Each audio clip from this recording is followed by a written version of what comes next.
warahmatullahi wabarakatuh.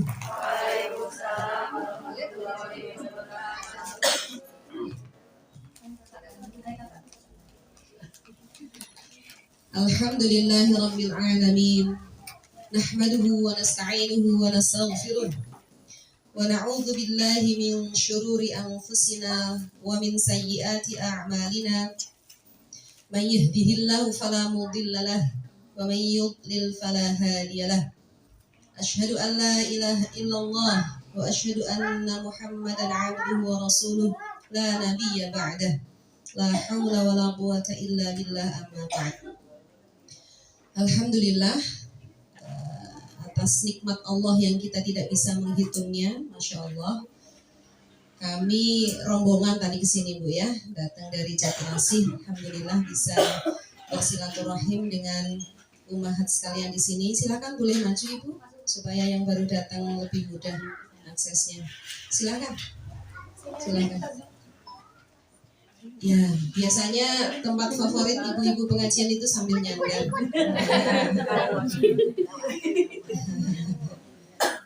Alhamdulillah. Salah satu nikmat kita hari ini kita bisa bersilaturahim dengan keadaan sehat walafiat. Saudara muslim kita di mana-mana ternyata banyak ya, insyaallah. Shalawat salam kita haturkan kehadirat Nabi besar Muhammad sallallahu alaihi wasallam yang kita jadikan uswatun hasanah, teladan yang baik buat kita. Kita pelajari peri kehidupan beliau, kita ikuti dan kita jadikan role model dalam kehidupan kita. Mudah-mudahan kita bisa menyerap apa-apa yang beliau ajarkan kepada umatnya.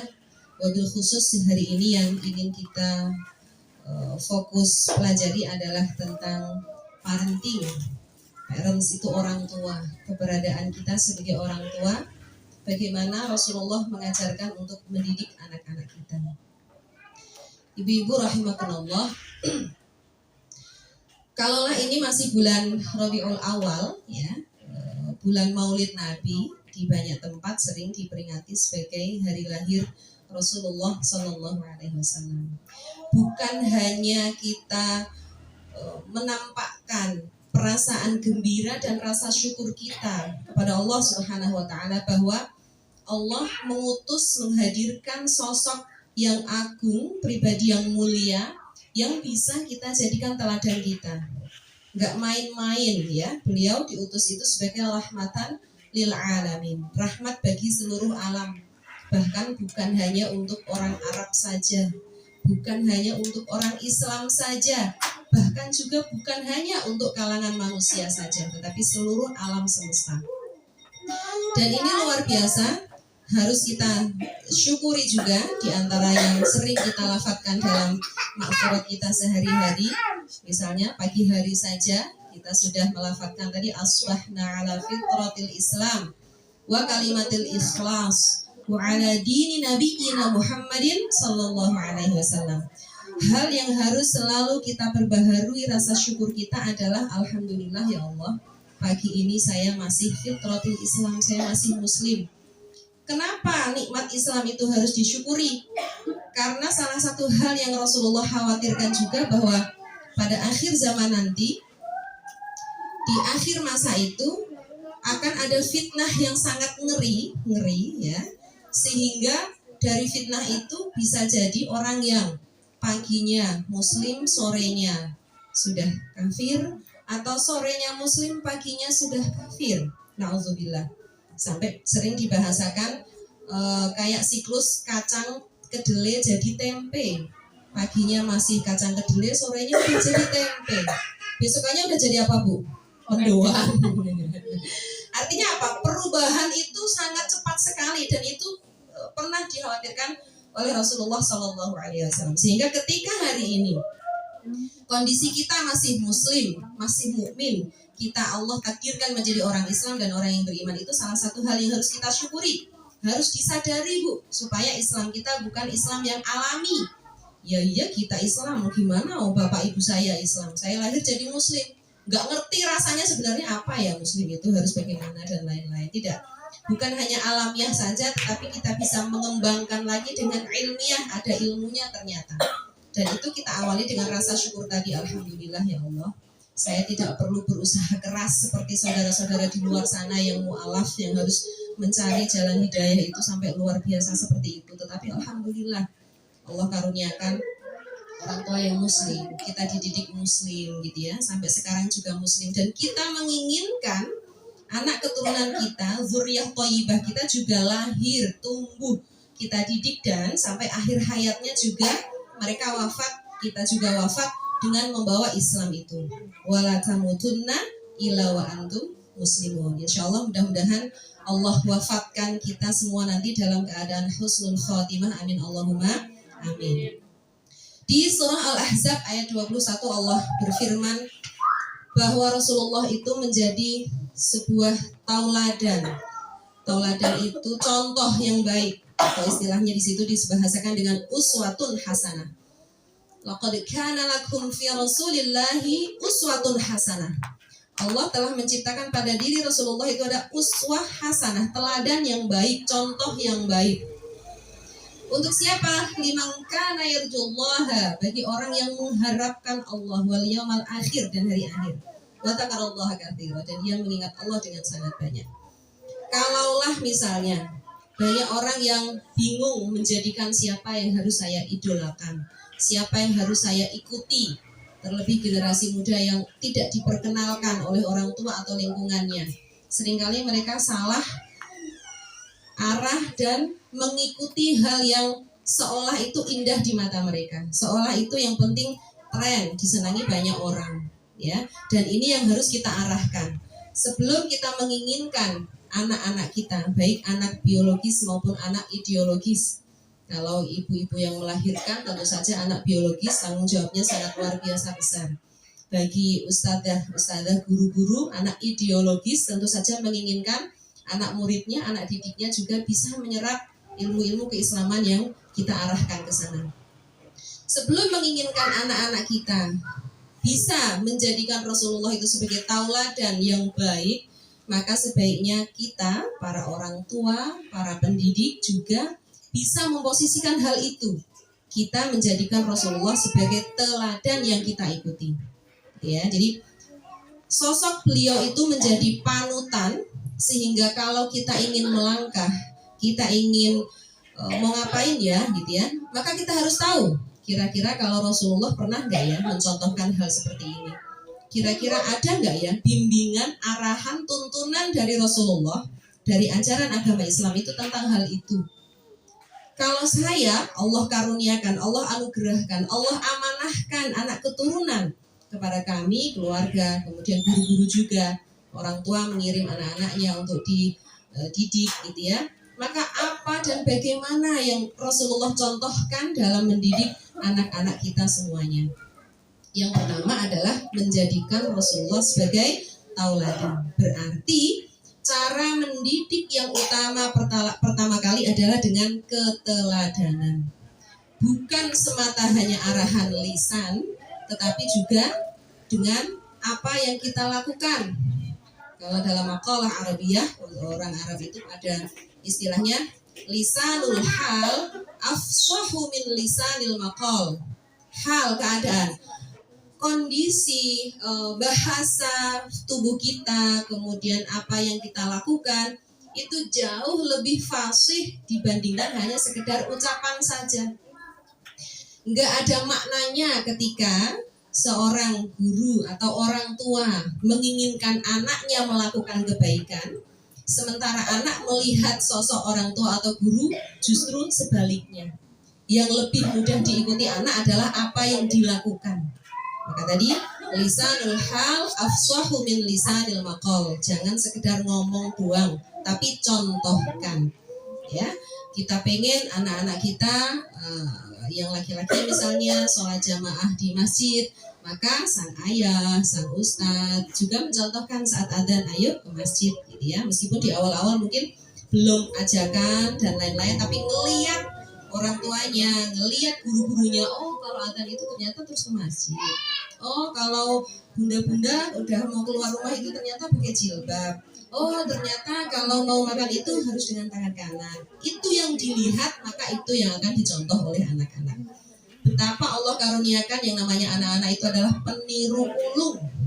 Peniru ulung, nggak perlu kita ngomongin, liatin, enggak. Mereka langsung ngeliat, insya Allah akan mencontohnya. Ya, jadi kita mencontohkan yang baik, kita menjadi teladan bagi mereka, itu salah satu pendidikan yang dicontohkan juga oleh Rasulullah Sallallahu Alaihi Wasallam. Maka kita dapati dalam sirah nabawiyah itu Rasulullah bukan sosok yang banyak bicara. Rasulullah itu kalau bicara, masya Allah ya, sekali bicara itu kalam beliau itu syamil dan kamil, jami'. Jami' gitu ya, jami' itu nggak bertele-tele. Tetapi ketika bicara itu mudah dicerna dan orang lain paham. Kadang kan ada orang yang ngomong panjang, apa sih ini ngomong kagak ada intinya gitu, kita tungguin apa gitu. Ada juga yang sakit pendeknya nggak paham, apa gitu ya. Tapi ketika Rasulullah beliau bersabda, yang tadinya beliau sosok yang nggak begitu banyak bicara, sekali bicara orang lain mudah mencernanya dan itu adalah kebaikan yang beliau ucapkan. Ya, termasuk pendidikan dalam teladan, memberi teladan, memberi contoh ini juga seperti itu.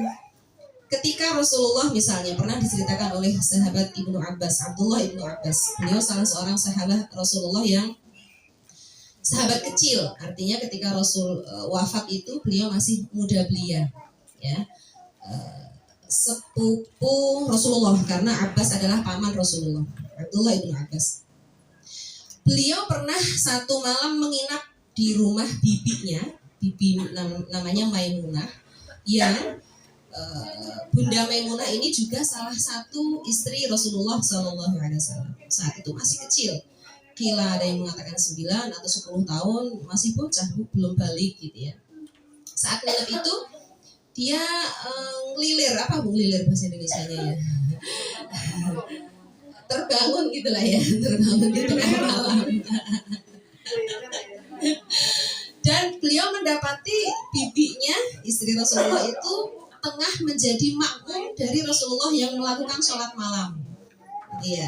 Saat itu Rasulullah enggak kok kemudian bangunin Abdullah ayo sholat malam, enggak sama sekali. Ya, Rasulullah sholat sendiri, kemudian istrinya menjadi makmum di belakangnya. Dan saat Abdullah Ibnu Abbas tadi terbangun, ngelihat kondisi suasana kayak gitu, langsung ngikutin sholat di belakang beliau. Ya, saat itu Abdullah Ibnu Abbas sholatnya di belakang Rasulullah sebelah kiri. Terus sama Rasulullah ditarik dipindah ke kanan. Oleh ulama fikih ini dijadikan dalil bahwa kalau ada makmum, satu kan posisinya tadi satu laki-laki imam, kemudian satu laki-laki menjadi makmumnya. Makmumnya satu tuh posisinya sebelah kanan imamnya gitu ya. Kan kalau yang bibinya tadi perempuan, lain lagi softnya gitu ya. Jadi Rasulullah nggak secara lisan mengucapkan hal itu, tetapi beliau mencontohkan hal itu masya Allah. Ya, jadi teladan-teladan kebaikan Rasulullah ini senantiasa kita temui dalam banyak hal. Lagi misalnya ayat yang menyuruh, memerintahkan kita sebagai seorang muslim untuk waspada dengan keturunan kita. Di antaranya ada pada surah An-Nisa ayat 9. An-Nisa ayat 9. Surah An-Nisa ini kalau di awal-awalnya Bu, itu biasanya ibu-ibu kalau sering hadir di akad nikah, ayat satunya tuh sering dibaca ketika ayat nikah gitu ya. Terus ayat kedua, ayat ketiganya, ayat ketiga itu ayat yang bisa seringkali debatable dan rame kalau dibahas di antara bapak-bapak dan ibu-ibu. Karena nanti ada ayat tentang poligami dan lain-lain gitu ya, dan seterusnya. Nah, di ayat ke-9 Allah kemudian di situ mewahyukan tentang hati-hati orang beriman itu jangan sampai menjadikan anak keturunannya generasi yang lemah. Silakan ibu-ibu yang pegang Al-Quran bisa dibuka ya, surah An-Nisa ayat 9. Allah berfirman, "Wal yakhshal ladzina law taraku min khalfihim dzurriyyatan bi'afan khafu 'alaihim." Khawatirlah kalian meninggalkan dzurriyyah, anak keturunan kalian yang di'af. Di'af itu jamak dari dhaif, lemah. Jangan sampai saat kita wafat, anak-anak kita itu kita tinggalkan mereka dalam kondisi yang lemah. Jangan sampai ustadzah-ustadzah ketika anaknya lulus, sudah tamat dari pendidikan ini, ternyata masih lemah gitu ya. Lemah ini nanti para mufasir banyak menafsirkannya. Apakah lemah akidahnya, masih belum mengenal Tuhannya. Kalau orang tua bahkan sampai ke lemah ekonominya dan lain-lain gitu ya. Kemudian solusinya adalah supaya tidak menjadi generasi yang lemah. Di akhir ayat itu Allah kemudian melanjutkan falyattaqullah, maka bertakwalah engkau kepada Allah, wal yaqulu qaulan sadida. Sadidanya pakai sin kecil bukan syadida, beda. Jadi kalau qaulan sadida ucapan yang benar. Kalau syadid itu kan yang sangat, atau kalau siksaan yang pedih. Nah, ini sadida, qaulan sadida. Ada dua solusi yang Allah berikan di ayat itu ketika awalnya tadi.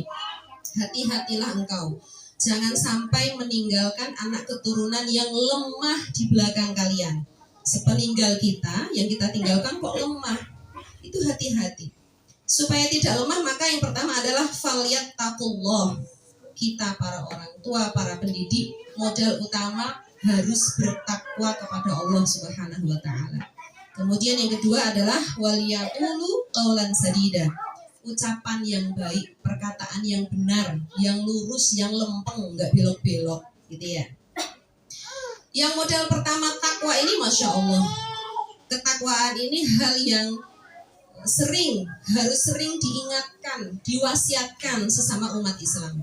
Bahkan kalau kita perhatikan ketika sholat Jumat, Bu, kita yang muslimah nggak wajib sholat Jumat sih ya, yang laki-laki misalnya ya, setiap hari Jumat itu salah satu rukun khutbah itu khotib harus membaca ayat yang ada perintah tentang bertakwa.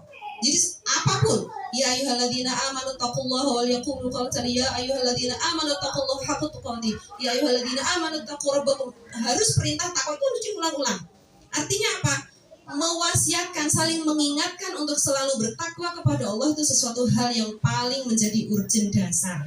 Enggak ada gunanya segala embel-embel yang lain jika tidak didasari dengan ketakwaan kepada Allah Subhanahu wa taala. Jadi kalau kita menginginkan anak jangan lemah, maka pendidiknya, orang tuanya juga harus bermodalkan takwa kepada Allah Subhanahu wa taala. Kalau misalnya ditanya, takwa itu apa sih, Bu? Apa, Bu, takwa, Bu? Apa, Bu, takwa, Bu? Nama ini Al-Muttaqin, Masya Allah. Rumah Qur'annya Al-Muttaqin, jamak orang-orang yang bertakwa, gitu ya, Masya Allah. Berarti mudah-mudahan rumah Quran ini berisi orang-orang yang bertakwa, amin. Para orang tua, para guru dan anak didiknya juga Allah golongkan menjadi al-muttaqin, amin. Ya, terus apa dong yang kita tuju supaya menjadi orang bertakwa? Takwa itu apa sih? Tadi kayaknya ada yang mau jawab. Menjauhi larangannya, menjalankan perintahnya. Ini definisi fikih banget ini, fikih banget. Imtisalul awamir wajtinabun nawahi, melakukan perintah, menjauhi larangan, gitu ya, itu bertakwa.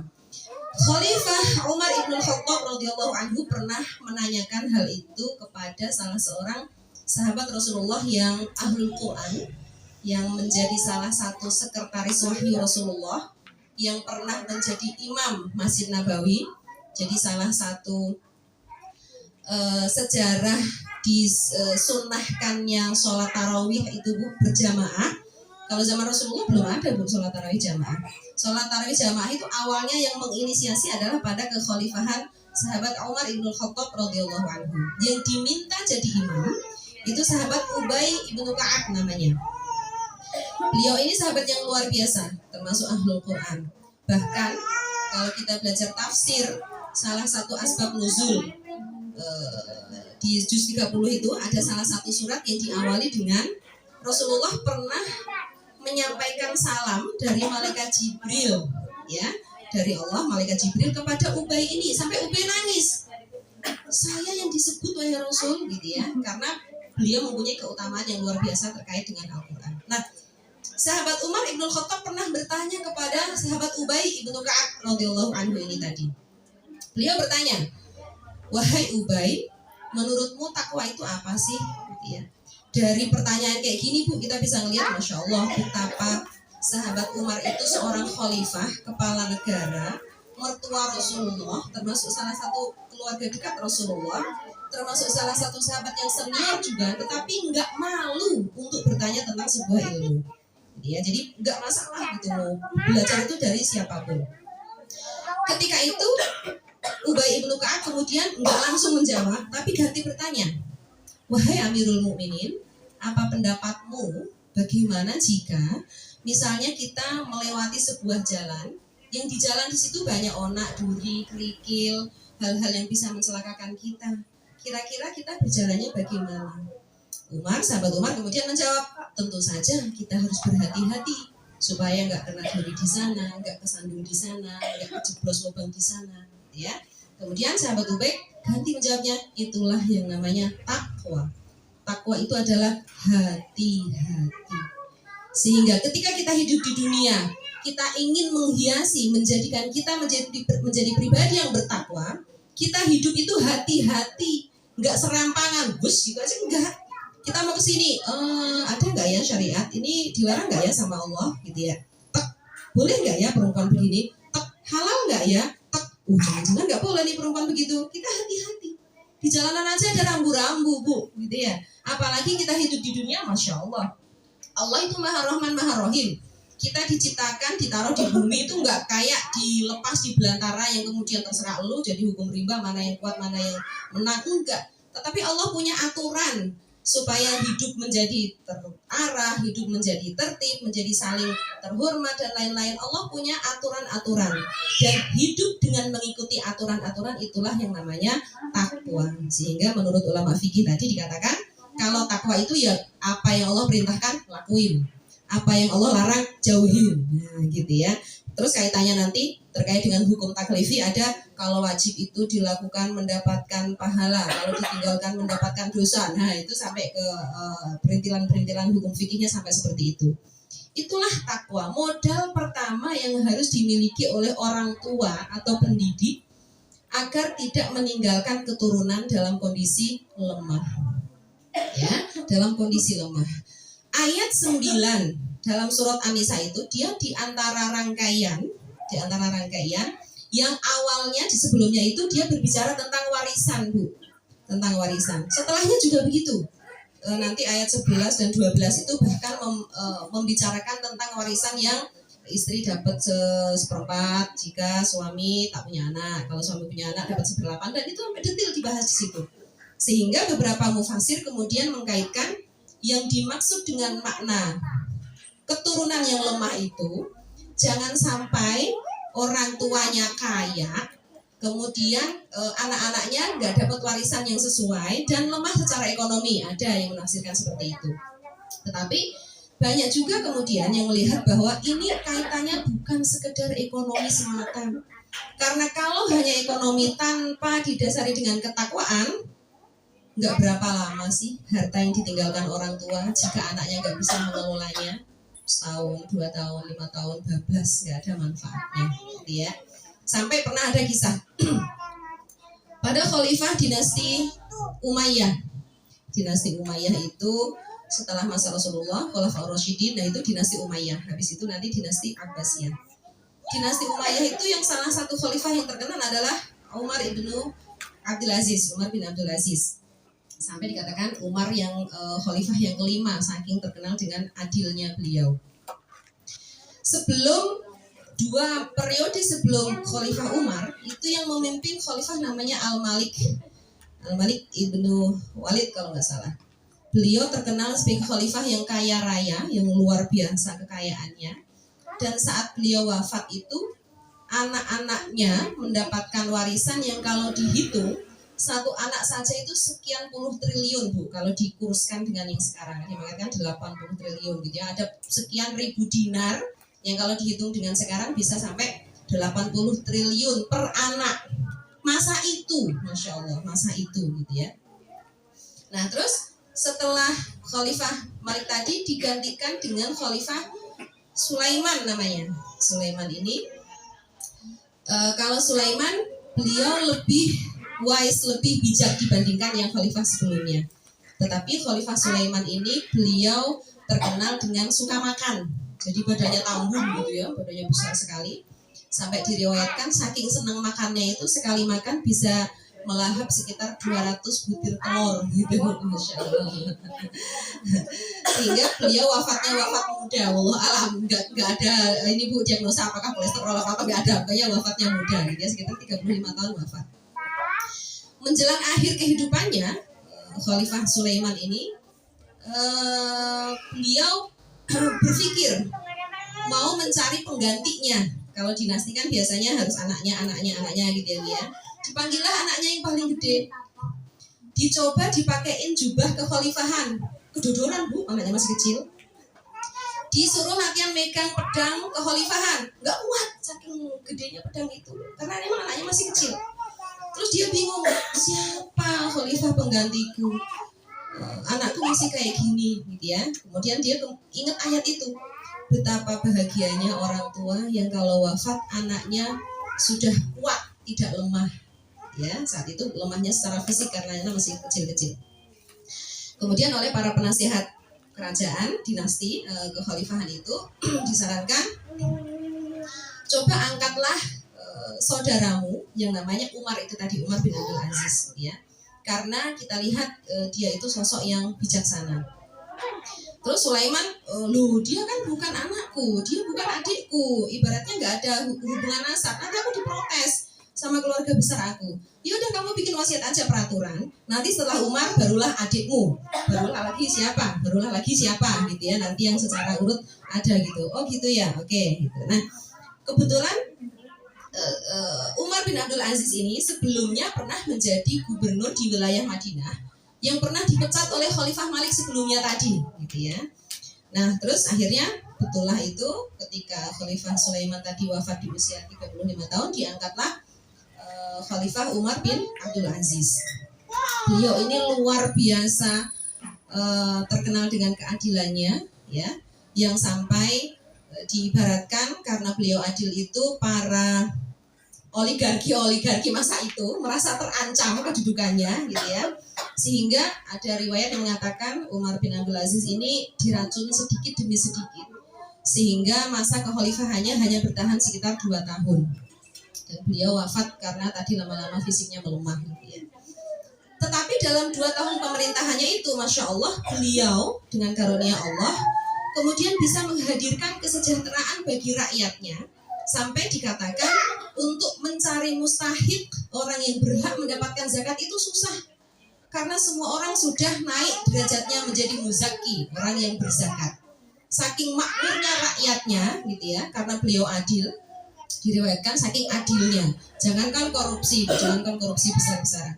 Pernah ketika suatu malam beliau masih di meja kerjanya gitu ya, ngurusin urusan rakyat dengan lampu minyak, datanglah bibinya. Ketika bibinya datang ditanya, bibi mau membicarakan masalah kenegaraan, masalah rakyat, masalah hak-hak rakyat, atau masalah keluarga kita, karena bibi. Terus bibinya bilang, masalah keluarga, nggak ada urusannya sama rakyatmu gitu. Lampunya dimatiin Bu. Ya. Terus bilang, kok mati, gelap dong, kita ngomong gelap-gelapan. Karena minyak ini dibiayai pakai APBN, pakai uang rakyat gitu ya. Sementara yang mau bibi omongin bukan masalah rakyat, masalah keluarga sendiri. Jadi nggak berhak menggunakan biaya APBN ini, Masya Allah. Ya, saking adilnya sampai seperti itu. Jadi nggak kebayang bakalan korupsi. Orang hal-hal kayak gitu aja saking telitinya begitu gitu ya. Sehingga bisa difahami betapa sejahtera dan makmurnya rakyatnya ketika mempunyai pemimpin yang luar biasa hati-hatinya terkait dengan harta rakyatnya gitu ya. Nah, ketika menjelang wafatnya, para penasihat kerajaan Khalifah tadi mengumpulkan anak-anaknya Khalifah Umar bin Abdul Aziz itu, dan dihitunglah harta warisan yang akan didapat anaknya itu hanya sekitar berapa dirham begitu Bu. Kalau tadi kan dinar itu mata uang emas, kalau dirham itu hanya mata uang perak Bu. Yang kalau dikurskan sekarang itu paling cuman sekitar 500.000 rupiah. Oh iya, hanya itu saja, hanya nggak nyampe 1 juta per anak. Ya, Masya Allah. Tetapi Khalifah Umar bin Abdul Aziz karena pribadi yang bertakwa, mendidik anak-anaknya juga dengan ketakwaan. Berbeda dengan khalifah yang sebelumnya tadi. 20 tahun ke depannya ketika Khalifah Bani Umayyah ini akhirnya tumbang karena banyak khalifah yang hidup foya-foya, kemudian akhirnya nggak keurus kerajaannya gitu ya, dikalahkanlah dengan dinasti Abbasiyah yang datang setelahnya. 20 tahun ke depan setelahnya itu akhirnya barulah orang-orang melihat anak-anak Khalifah Malik yang tadi warisannya sekian triliun itu sekarang menjadi terlunta-lunta hidupnya, nggak jelas mereka tinggal di mana, kemana gitu ya. Berbeda dengan anak-anaknya Umar bin Abdul Aziz yang kemudian malah menjadi muzaki terbesar saat itu. Itu Masya Allah, menandakan betapa warisan harta itu ternyata bukan satu-satunya yang menjamin kekuatan anak-anak kita jika tidak didasari dengan ketakwaan kepada Allah Subhanahu wa taala gitu ya. Jadi rangkaian meskipun ayat 9 surah An-Nisa tadi berada di sekitar ayat-ayat yang bercerita tentang warisan, karena sebelumnya sampai dikatakan wa idza hadarat qismata ulul qurba, kalau saat pembagian warisan ada kerabat itu dibagi dan lain-lain gitu ya. Tetapi yang lebih penting adalah solusi di akhir ayat tadi, yaitu falyattaqullaha waliyaqulu qawlan sadida. Jadi itulah ketakwaan. Hati-hati melangkah dalam kehidupan dunia. Kita harus tahu rambu-rambunya gitu ya. Jangan sampai merah dilabrak-labrak aja, udah kuning aja udah harus hati-hati. Jadi kita harus memastikan ketika apa yang kita konsumsi, yang kita suapkan ke anak-anak kita betul-betul halal. Jangan sampai haram, naudzubillah, syubhat saja itu udah harus mulai, waduh jangan deh kayaknya, kalau masih banyak yang halal gak usah yang syubhat gitu ya, hati-hati. Kemudian yang kedua tadi adalah wal yaqulu qawlan sadida. Ucapan yang benar, ucapan yang lurus, yang lempeng, yang gak belok-belok. Maka ini yang dimaksud bukan hanya sekedar ucapan lisan saja, bukan hanya perkataan semata, tetapi tadi lebih kepada teladan kita, tindakan kita. Kita nyuruh anak untuk jujur, yang sering dicontohkan kan begitu Bu. Kalau ada yang lagi hutang bilang aja ya, bapak nggak ada. Bukan bapak ada gitu. Misalnya, atau apalah gitu, hal-hal contoh yang nggak baik gitu ya. Atau misalnya, kadang ada di kalangan ummahat gitu ya, ibu-ibu mungkin yang belum paham agama. Karena anaknya susah makan Bu, susah makan. Anaknya senengnya cuma minum jus buah misalnya ya. Tadinya mau disuapin bubur, kalau tahu diambilin bubur dari mangkok pasti males semangatnya dia. Dari nyendok dari mangkok dipindah Bu, pura-pura dimasukin gelas. Kirain nanti pasti dikira ini ngambil jus buah. Gitu kan? Anak dipikir karena dari gelas mungkin jus buah mengapa dia kok lain. Dari situ anak akan belajar, oh gitu ya, ternyata ibuku gitu ya.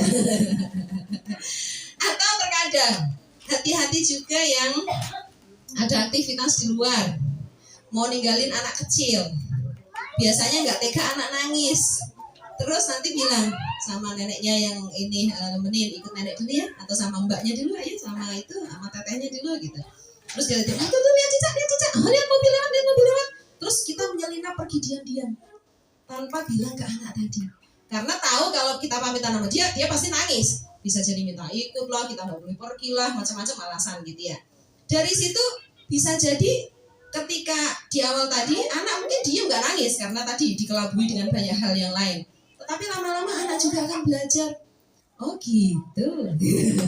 Ternyata orang tuaku perlu mengelabui aku dulu ya, gitu ya. Itu saja kita sudah nggak jujur sama anak. Terus gimana? Ya kalau mau jujur bilang aja, nah ibu mau pergi. Ya bisa jadi berapa jam gitu ya. Kalau mau banget sih Bu, ya insya Allah kalau udah selesai nanti pulang toh gitu ya. Bisa jadi saat itu dia akan nangis, mau ikut, jangan lama-lama dan lain-lain gitu ya. Tapi setelah itu biasanya anak nanti akan sadar, aku dihargai. Aku kalau mau pergi ibu pamitan sama aku. Apalagi sambil kita doain gitu ya, Masya Allah, a'udzu bikalimatillahit tammati min syarri ma khalaq. Hati-hati nak ya di rumah ya, begini macam-macam kita pesenin gitu ya. Anak akan belajar apa yang kita contohkan, lempeng apa enggak ucapan kita dengan perbuatan kita kepada mereka. Termasuk ketika anak-anak kita ajak ke tempat-tempat tertentu. Terkadang ada satu masjid yang sampai ada larangan Bu, anak-anak nggak boleh ikut ke masjid. Itu sebenarnya kasihan juga, karena anak-anak kalau nggak ke masjid mereka larinya malah ke tempat-tempat yang tidak baik gitu ya. Nah, Kalau mau diajak ke masjid, kadang bapak-bapak juga malas direpotin. Di masjid lari-lari doang, berisik, bikin malu orang aja dan lain-lain. Nah, ajarkanlah sebelum berangkat ke masjid adab di masjid. Mau ikut Abi jamaah sholat di masjid? Tahu di masjid itu tempat apa? Ibadah, sholat. Orang sholat itu dengan khusyuk, dengan tenang. Jadi kalau nanti ke sana, ikutilah di sana imamnya. Ya, iya janji Bi, oke. Berarti, tapi biasanya meskipun udah janji nanti tetap aja Bu namanya anak ngelihat masjid luas begitu ya, keliling ke sana sini gitu ya. Tapi ketika ada perjanjian kayak gitu, kita menegur anak enak. Tadi janjinya apa? Oh iya maaf ya Bi, nggak ulangin lagi deh. Ada kesadaran dia sendiri. Atau kalau enggak, yaudah aku kalau mau lari-lari nanti aku di teras aja di luar deh. Jadi ada kesadaran anak. Ketika kita orang tua mengajarkan itu dengan jujur tanpa ada niat mengelabui dia. Ya, dan bahkan seringkali kalimat kita ketika tidak, kita sendiri tuh nggak lempeng dengan kalimat kita. Contoh misalnya, ada kakak beradik besar dan kecil. Sang kakak sering musilin sama adiknya, seneng aja kalau melihat adiknya, seneng lah ya gitu ya. Terus, kak kamu tuh udah gede, masa sama adikmu gini-gini gitu ya, kita ngomong gitu. Terus selang beberapa waktu kemudian sang anak mungkin nonton HP atau nonton film apa di apa gitu ya. Terus kemudian ada konten yang tidak pantas, matiin. Itu konten acara yang gak pantas buat anak kecil. Anak ini bingung. Sekian menit yang tadi aku bilang aku udah gede, sekarang dibilangin aku kecil. Jadi aku gede apa kecil?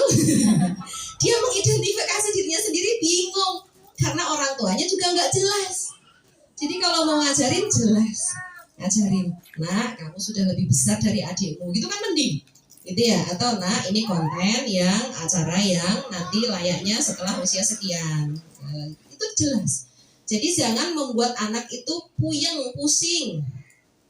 Hati-hati lagi misalnya konsep anak yang sering menyalahkan diri sendiri atau menyalahkan lingkungan gitu ya. Itu juga karena pola didikan yang keliru dari orang tuanya. Biasanya kalau ada anak kecil manjat-manjat gitu Bu, dari jauh biasanya orang tua yang udah panikan gitu, jangan manjat-manjat awas jatuh. Begitu anak jatuh, kan gitu. Disukurin malah sama orang tuanya. Ada anak lari kencang, jangan lari kencang, nanti jatuh. Belum apa-apa udah nanti jatuh. Akhirnya itu yang di pikiran anak-anak. Oh ternyata kalau lari kencang itu jatuh. Jadi saat pelajaran olahraga sama gurunya disuruh lari kencang, nggak boleh sama ibu saya, nanti takut jatuh gitu ya. Saat disuruh manjat apa gitu, nggak boleh sama ibu saya, nanti jatuh.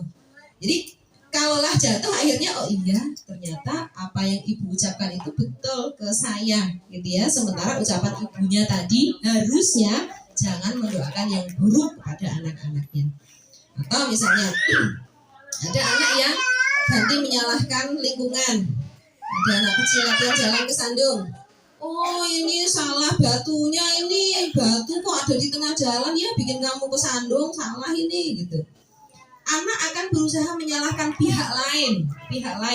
Bukan masalah melihat aku kurang hati-hati atau tidak, tapi oh iya di situ ada yang mengganggu aku. Akhirnya nanti di kemudian hari dia belajar seperti itu. Kenapa nilaimu kok kurang bagus? Gurunya gak enak ngajarinya. Kenapa ini? Itu temanku begitu. Dia nyalahin orang lain. Bukan kemudian nyari solusinya. Ada juga yang justru malah orang tua itu underestimate dengan anaknya. Ada anaknya kesandung, kamu sih kurang hati-hati, udah disalahin duluan. Akhirnya nanti di kemudian hari, kalau dia melakukan kesalahan, dia merutuki dirinya sendiri. Ada juga Bu anak-anak yang kayak gitu. Jadi ada salah satu murid itu kalau dia melakukan kesalahan itu sampai dia mukulin kepalanya. Nggak bisa sih. Saya kaget juga, kenapa anak ini? Ternyata usut punya usut di rumah ketika dia melakukan kesalahan sama orang tuanya langsung kamu sih. Jadi membuat anak juga sering menyalahkan dirinya sendiri. Dan itu hati-hati, masalah psikologis anak tidak bisa menumbuhkan rasa percaya diri dia yang sangat besar. Dan itu salah satu bentuk kesalahan-kesalahan ketika kita tidak bisa waliyaqulu qaulan sadida. Ucapan kita nggak lempeng pada anak-anak kita. Ya, jadi hati-hati terhadap hal itu.